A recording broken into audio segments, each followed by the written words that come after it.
नमस्कार प्रेक्षकांनो, तू ही रे माझा मित्वा या मालिकेच्या पुढील काही भागांमध्ये आपल्याला जबरदस्त असा ट्विस्ट पाहायला मिळणार आहे। थंबनेल पाहता, फोटो पाहता तुमच्या लक्षात आलंच असेल की आता ईश्वरी आणि अर्णवचं लवकरच लग्न होणार आहे। ते कसं ते जाणून घेऊयात, पण त्याआधी तुम्ही हा व्हिडिओ शेवटपर्यंत नक्कीच पहा। आवडला तर आपल्या गंध मराठी यूट्यूब चॅनलला सबस्क्राईब करा। आपल्या सर्वांनाच माहिती आहे की आता आजीने अर्णवच्या लग्नाचा घाट घातलेला असतो। घाट घालण्या म्हणजेच की आता पत्रिका तिने जुळवलेली असते। सुरुवातीला तर आजींना ईश्वरी खूपच जास्त आवडलेली असते। अर्णव आणि ईश्वरीची पत्रिका त्यांनी गुरुजींना दाखवलेली असते, पण इथे जी काही वल्लरी आहे, वल्लरीने मात्र त्यामध्ये मोडका पाय घातलेला असतो आणि मोडका पाय घातल्याच्या नंतर ह्या पत्रिका जुळतच नाही असं समजलेलं असतं। आणि त्या मुलीसोबत लग्न जर झालं अर्णवचं तर त्याच्या आयुष्यामध्ये खूप मोठं विघ्न येऊ शकतो असं सांगितल्यापासून आता ज्या काही आजी आहेत त्यांनी मात्र ईश्वरीचा नाद सोडून दिलेला असतो। आणि लावण्या कशी वाटते तर मग ती आपल्या अर्णवसाठी साजेशी असेल, पण लावण्यामध्ये सुरू होण्याचे कोणतेच गुण नसतात आणि त्यामुळेच आता अंजली आणि मामांना अर्णव आणि त्याचबरोबर ईश्वरीचं लग्न लावून द्यायचं असतं। काही जरी झालं तरी सुद्धा अर्णवला सुद्धा कुठेतरी जाऊन ईश्वरी आवडत असते आणि जेव्हा ईश्वरीसोबत लावण्याला ईश्वरी पाहत असते तेव्हा मात्र तिला सुद्धा वाईट वाटलेलं असतं। किती नाही म्हटलं तरी सुद्धा हळूहळू तिला अर्णवचा स्वभाव आवडू लागलेला असतो। जसं की आता मंदिरामध्ये पूजा करायला गेलेली असते। अर्णव आणि लावण्याला भावी आयुष्यामध्ये त्यांना चांगले आशीर्वाद मिळावेत किंवा दोघांचं आयुष्य सुखकर व्हावं म्हणून पूजा करायला लावलेली असते। पण प्रेक्षकांनो होतं असं, तिथे सुद्धा लावण्या बाजूलाच राहते आणि लावण्या बाजूलाच राहिल्याने ईश्वरी पुढे येते। जे काही त्यांना प्रसाद बनवायचा असतो त्यानुसारच आता गुरुजींनी लावण्याला काम सांगितलेलं असतं, पण लावण्याच्या ह्या अतिथयपणामुळे ईश्वरीलाच आता इथे आशीर्वाद मिळालेला असतो। आणि तेव्हा जे काही धान्य आहे ते पडता पडता वाचल्यामुळे लावण्या ते धान्य तिच्याकडून परत घेत असते, पण तेवढ्यातच गुरुजी तिथे येऊन थांबवण्याचं काम करतात। ज्याच्या हाती आहे तोच ही पूजा करू शकतो आणि तोच इथे अर्णवची बायकोचा मान मिळवू शकतो असं गुरुजींनी सांगितल्यामुळे आता लावण्याचा चेहरा खाडकन पडलेला असतो। कारण काही जरी झालं तरी सुद्धा आजीने मला सांगितलं होतं अर्णवसोबत पूजा करायला, पण हे इथे वेगळंच झालेलं आहे।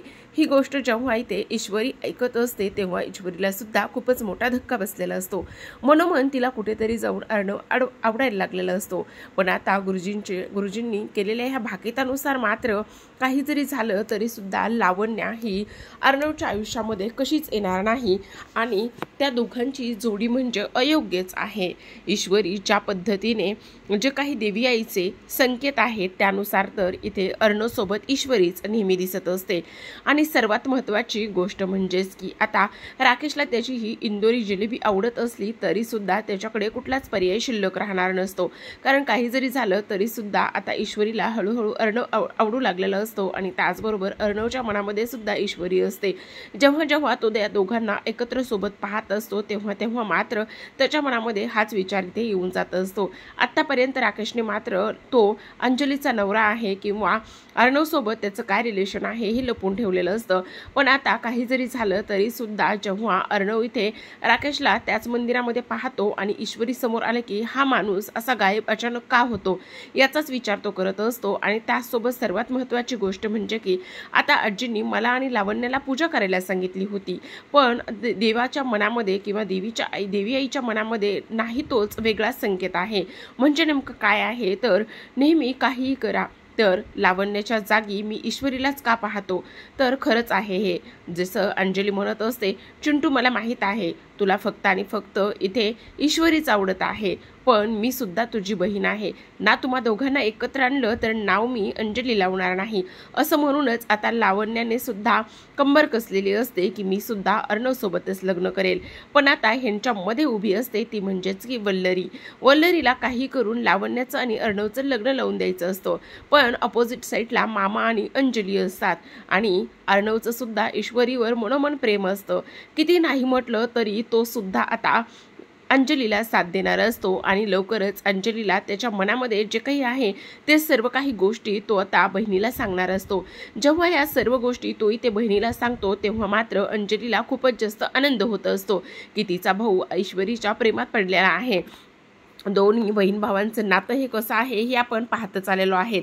इकडे मात्र आजी लावण्याला ठणकावून सांगत असतात, हे बघ लावण्या, सर्व काही बाजूला ठेव आणि अर्णवसोबत तू व्यवस्थित पूजा कर, असं म्हणूनच तिला आता त्यांनी साडीसुद्धा नेसायला शिकवलेलं असतं। पण शेवटी काय असतं ना, पुतळ्याला साडी गुंडाळावी तशीच लावण्या इथे दिसत असते। काही जरी झालं तरी तिच्या अंगवळणी मात्र काहीच नसतं। इकडे मात्र वल्लरी बसल्या जागीच तारे मोजत असते। तिला असं वाटत असतं, जर आता इकडे लावण्या लग्न करून आली तर मी या घराची मालकीण होणार आहे, पण तिचं स्वप्न मात्र स्वप्नच राहणार असतं। कारण आज जो काही मंदिरामध्ये प्रकार झालेला आहे त्या प्रकारानुसार तर गुरुजींनी आता आजींना स्पष्टपणे सांगितलेलं असतं, आजी तुम्ही खूपच चुकीचा विचार करत आहात। ज्या मुलीला तुम्ही अर्णवची बायको म्हणून पाहत आहात ती मुलगी त्याच्या आयुष्यामध्ये कधीच येणार नाही, कारण देवी आईच्या तसं मनातच नाहीये। ती मुलगी अर्णवला साजेशी नाहीये, तुमच्या घराला साजेशी नाहीये, तिच्या हातून कुठलंच काम सुद्धा होत नाहीये किंवा तिच्या हातून कुठलाच आतापर्यंत अर्णव सोबत कुठलाही देवीचा कार्यक्रम झालेला नाहीये। त्यामुळे तुम्ही त्या मुलीला कशा पद्धतीने सून म्हणून किंवा नातसून म्हणून स्वीकारतात आणि कोणी ह्या पत्रिका जुळवल्यात हे तरी तुम्हाला माहिती आहे का? इकडे मात्र अंजली सतत म्हणत असते, तुम्ही एकदा ईश्वरीला भेटून घ्या, पण आता मात्र राकेश सातत्याने नकार देत असतो। पण आता योगायोगाने पुन्हा एकदा ईश्वरी आणि त्याचबरोबर राकेश समोरासमोर येणार असतात आणि समोरासमोर आल्याच्या नंतर राकेशला ती विचारत असते, राकेशजी तुम्ही इथे काय करताय, चला ना अर्णव सर आणि त्यांच्या फॅमिलीला सुद्धा तुम्ही भेटून घ्या। पण आता राकेशला हा पुन्हा प्रश्न पडलेलाच असतो। आता मात्र देवी आई समोर आजी उभ्या असतात आणि घरामध्येच त्या साकडं घालत असतात, खरंच देवी आई तुझ्या मनामध्ये नेमकं काय आहे?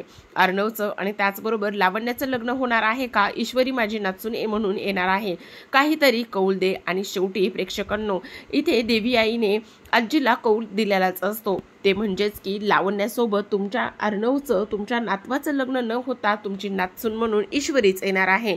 आणि तेव्हा आता इथे जे काही पत्रिकेचं कांड झालेलं असतं ते कांड मात्र वल्लरीने मिळून केलेलं असतं आणि वल्लरीला आता मात्र आजी चांगलीच धारेवर धरणार असते। तिनं गुरुजींना काही पैसे दिलेले असतात आणि ह्या पत्रिका जुळत नसल्याचं कटकारस्थान सांगितलेलं असतं। आता मात्र मंदिरामध्ये अर्णव सोबत एका बाजूला लावण्य असते तर दुसऱ्या बाजूला ईश्वरी उभी असते आणि लावण्याला असं वाटत असतं, नाही काही जरी झालं तरी देवी आईची पूजा ही माझ्याच हातून होणार आहे। पण अगदीच तसं न होता मात्र इथे अर्णवच्या बाजूला ईश्वरीच उभी राहते आणि ईश्वरी उभी राहिल्याच्या नंतर गुरुजी मात्र अर्णव आणि त्याचबरोबर आता ईश्वरीला आशीर्वाद देत असतात। आता दोघांना तर देवी आईचा गुरुजींचा आशीर्वाद मिळाल्यामुळे अंजली मात्र मनोमन खूपच जास्त खुश झालेली असते। ती तर ईश्वरीलाच अर्णवची बायको म्हणून पसंत केलेलं असतं आणि दोघांची जोडा ती इमॅजिन करत असते। शेवटी किती नाही म्हटलं तरी सुद्धा आता अर्णवच्या मनामध्ये ईश्वरीबद्दल असलेलं प्रेम तो आता इथे लावण्याला न सांगता इथे अंजलीला सांगूनच आता व्यक्त होत असतो, नाही ताई मला त्या लावण्याबरोबर लग्न करायचंच नाही।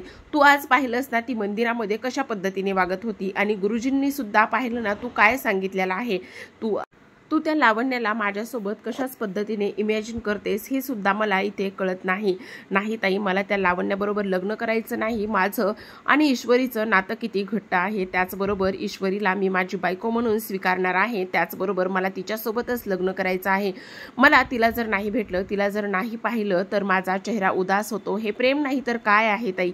असंच म्हणून तो आता अंजलीकडे ईश्वरीवर असलेल्या प्रेमाची कबुली देणार असतो आणि त्याचबरोबर अंजली सुद्धा आता जे काही आजी आहेत आजीला समजावून सांगणार असतात आणि जी काही ईश्वरी आहे ईश्वरीला सुद्धा आता अंजली भेटून लगेचच तिच्या मनामध्ये काय आहे ह्या गोष्टींचा सुद्धा सत्याचा उलगडा आता इथे अंजली करणार असते।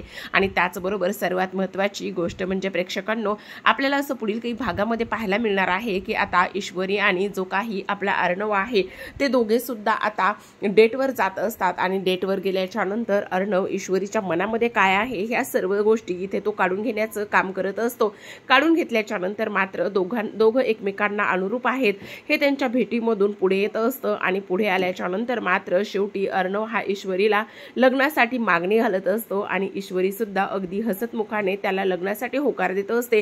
त्याचबरोबर सुरुवातीला त्या दोघांची एंगेजमेंट होत असते आणि एंगेजमेंट झाल्याच्या नंतर लवकरच लग्नाचा सुद्धा मुहूर्त काढून दोघं सुद्धा सनई चौघड्याच्या साक्षीने देवाब्राह्मणांच्या साक्षीने 7 जन्मासाठी एकत्र बांधले बांधले जाणार असतात आणि तेव्हा मात्र इथे सर्वच फॅमिली खूपच जास्त खुश असते, शिवाय आपली वल्लरी आणि त्याचबरोबर लावण्या सोडून, कारण लावण्याचा खूपच मोठा जळफळाट इथे होत असतो। जेव्हा लग्न असतं तेव्हा मात्र अर्णवला त्याच्या आईची प्रचंड आठवण येत असते, पण आज त्याच्यासोबत ईश्वरी असल्या कारणाने तो खूपच जास्त खुश असतो आणि शेवटी दोघे सुद्धा इथे बोहल्यावर चढताना आपल्याला पाहायला दिसत आहे। तर अशाच नवनवीन मालिकांचे अपडेट्स पाहण्यासाठी चॅनलला सबस्क्राइब करा। धन्यवाद।